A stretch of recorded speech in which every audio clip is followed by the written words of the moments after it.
दोस्तों आज बाबा साहब अम्बेडकर की एक बात जानने की कोशिश करते हैं।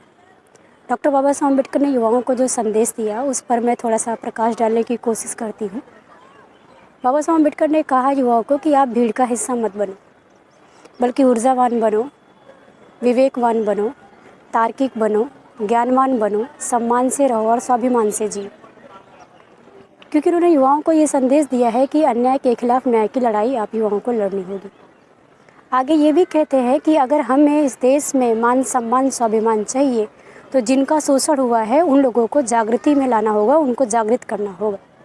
और जागृत करने का उन्होंने सिद्धांत भी दिया। वो सिद्धांत बहुत सारे हैं, लेकिन मैं मेन आपको बताने की कोशिश करती हूँ। जो बेसिक है वो है भारत का संविधान। भारत का संविधान केवल और केवल इतिहास ही नहीं है, बल्कि हमारी विरासत है, जिसके ज़रिए हमें इस देश में जानवरों की ज़िंदगी से हटा करके इंसानों की ज़िंदगी जीने का अधिकार दिया है, जिसकी वजह से हम इस देश में एक मान सम्मान स्वाभिमान की ज़िंदगी जी रहे हैं, जो इस देश में केवल किसी एक विशेष वर्ग को नहीं, किसी जाति समूह को नहीं, बल्कि इस देश की जनता को स्वतंत्रता का अधिकार देती है, सम्मान का अधिकार देती है, अपनी बात रखने का अधिकार देती है, अपना अधिकार मांगने का अधिकार देती है। यहाँ तक कि उसमें किसी के लिए भी कोई भी गैर समानता की बात नहीं कही गई है, बल्कि सबके लिए समानता की बात की गई है।